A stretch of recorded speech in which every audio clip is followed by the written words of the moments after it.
How's it going, everybody? You know who it is. My name is Sanwoo, and today we are gonna find out if I bought a bunch of trash or if there's a working synthesizer in this box. Let's have a look. Okay, first let me quickly explain why I'm saying that this synthesizer in the box could be junk, and that is because here in Japan there are a whole lot of second-hand electronic stores and even big chains that have shops in every larger city, and these shops, they sell any kind of electronic equipment you could think of, and therefore the staff in those shops doesn't always exactly know how to work with the equipment they are buying and selling.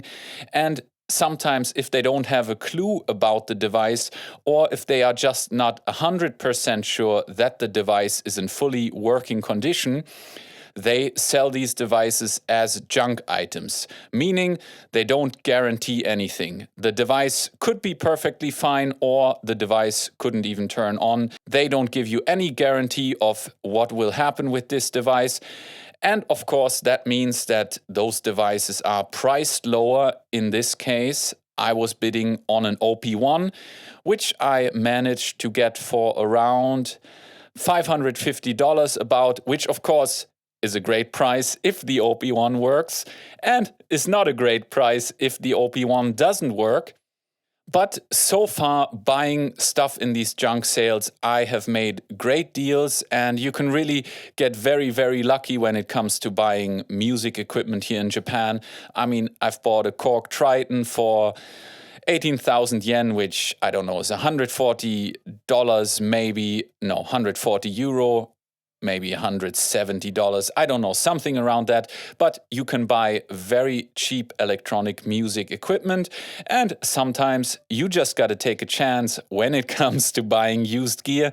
And even if it turns out that this OP-1 won't turn on or won't work in some way, I may still be able to sell it on as a junk item and recoup most of my money. So that's what I'm gambling on. And now this will be the very first moment where I'm opening the package and have a look at the OP-1.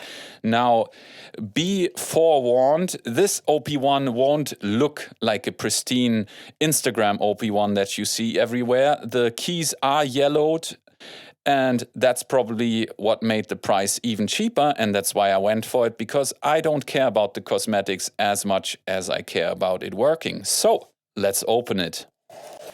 Always spinning this package. Yes. Unwrap it. This came with the deck.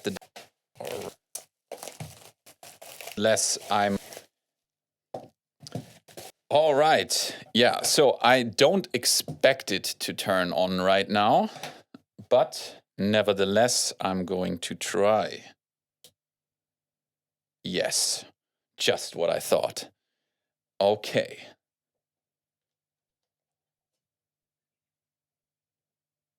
Yes, we have a signal here. All right, moment of truth. Let's get some audio out of this.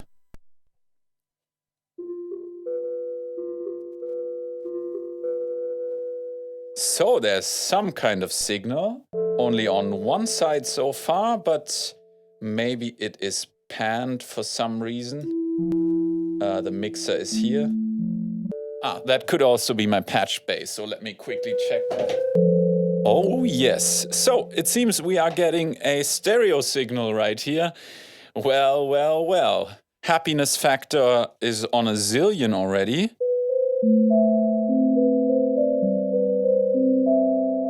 So if the left and right ear is not completely perfectly the same volume right now, that might just be due to my patch bay.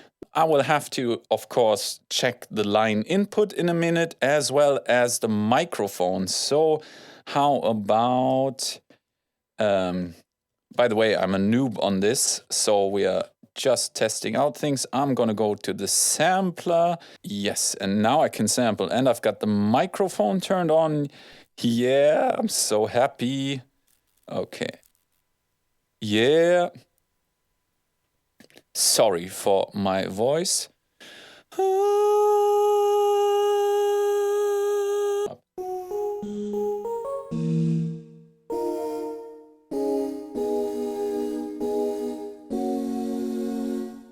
Yes, even the microphone is working. I think it's something that is prone to breaking.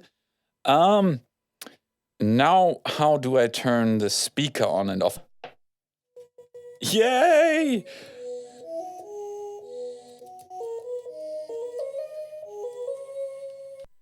Well, if that ain't fantastic, I don't know what is. So far it passed all the tests. Now I want to see if there's a function where I can test all the buttons. I believe there is some kind of test mode, so I will try to find that online.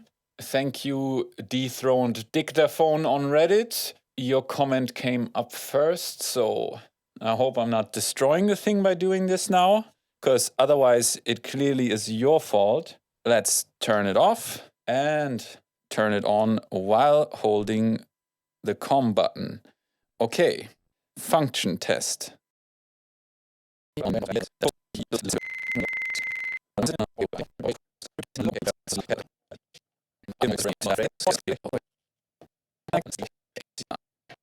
All right, test is finished. I skipped 10 of the tests. I think it's all right. I'm gonna redo it later anyway and let you know if it worked out or not. But so far, it seems to me that everything is working fine, and that is very nice to know. So apart from a few yellowed keys right here, the device is working, and I got it for a very good deal. In fact, I'm quickly gonna check the price conversion for your US dollar world currency. I bought it for 66,000 yen, which is 526 US dollars. So let's make it more round and say 525 US dollars for this lovely used OP-1. I mean, I cannot complain, and I couldn't be happier. Finally, I got an OP-1. And yeah, let's check it out some more, I would say. I want to just test out some of the synthesizers.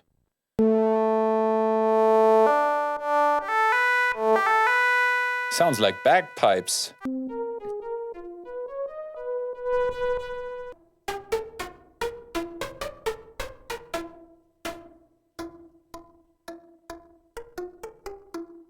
Oh wow, I like this one already.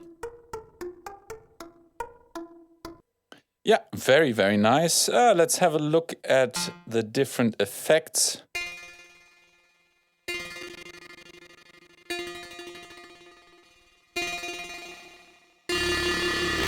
From what I can immediately tell is they are a lot more out there as well as opposed to the OPZ, so it seems like you can get quite some crazy sounds out of them. Well, this one probably will be more tame as it's just a filter. This is the high pass, I see, and this is the low pass.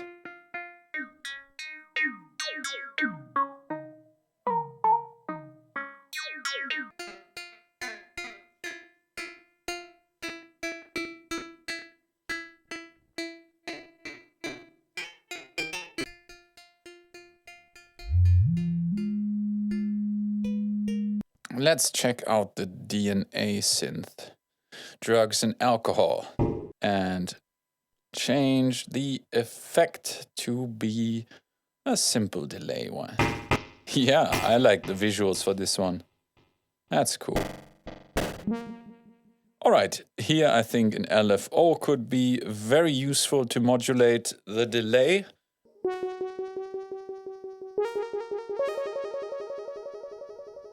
Okay, so we have had a look at the synthesizer, the envelope a little bit, some effects, as well as the LFO. Wonderful, I am happy about that. Now let me check.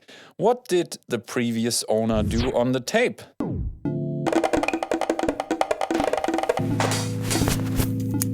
Ah, interesting. All right. Yeah, boy. So I checked out the OP-1 a little bit, I tested all the functions, and it seems to me that it is in complete working order. And of course, I'm super stoked about that. I mean, $525 US, which still is a whole lot of money, but a lot less than what you have to pay for an OP-1 otherwise. Of course, it doesn't look Instagram sexy right now. It is used, but I don't mind. It has its charm. I don't mind the yellow keycaps, although I might try in future to bleach them with retro bright or peroxide or whatever. If I do so, I will make sure to post it on the channel and let you see if it works out or if it's a fail. But for now, I'm going to leave it as is. And that leads me to the next thing I wanted to talk about, why I bought the OP-1 finally after all these years. I am not gonna replace my OP-Z right here with it. No, far from it. I think the OP-Z is wonderful. It's the best sequencer that I've ever used. And in fact, because of that, I sold my Octatrack. And with the money that I made from the Octatrack, I bought this OP-1, and I sold the Octatrack because I realized I don't need another powerful step sequencer when I have the OP-Z already. And in fact, I like the OP-Z step sequencer better than the Octatrack. And this is why I bought the OP-1, because I wanted a little bit more freedom when it comes to sampling functions, which the OP-Z is lacking a little bit.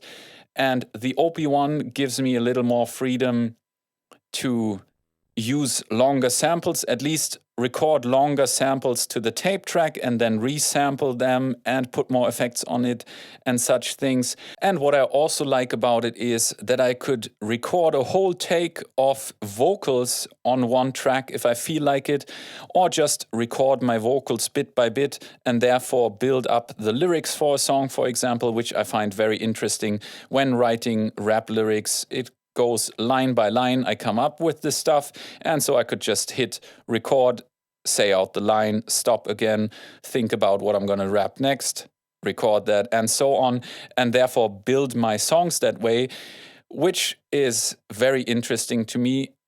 And now also with the OP-Z line module coming out, or already having come out, and me hopefully getting one soon, I can hook these up together and sample back and forth, which is also very interesting. And also the OP-1 will allow me to layer samples and then make synth sounds from them. I can more easily create my own synthesizer sounds on the go, as opposed to the OP-Z where there is no real resampling function. So there is a whole lot of functionality that the OP-1 has that the OP-Z is lacking. And once I have tested these devices, or this device, more, I will go into what I think are the main differences between the devices and who should buy which device. But that is something for a future video once I got to know this lovely device. And I think I'm gonna wrap the video up for now and instead have some more fun with my new OP-1. I am really excited, and I thank all of you for watching the video. I hope you enjoyed it. If you did, I would appreciate a like and a comment down below, as it really helps me out. And what else did I want to say? Yeah, please subscribe to the channel and ring the bell so you don't miss the next video, because there will be a whole lot of OP-1 and OP-Z stuff coming up in future. And I hope to see you in the next video. Until then, have a wonderful time. Peace.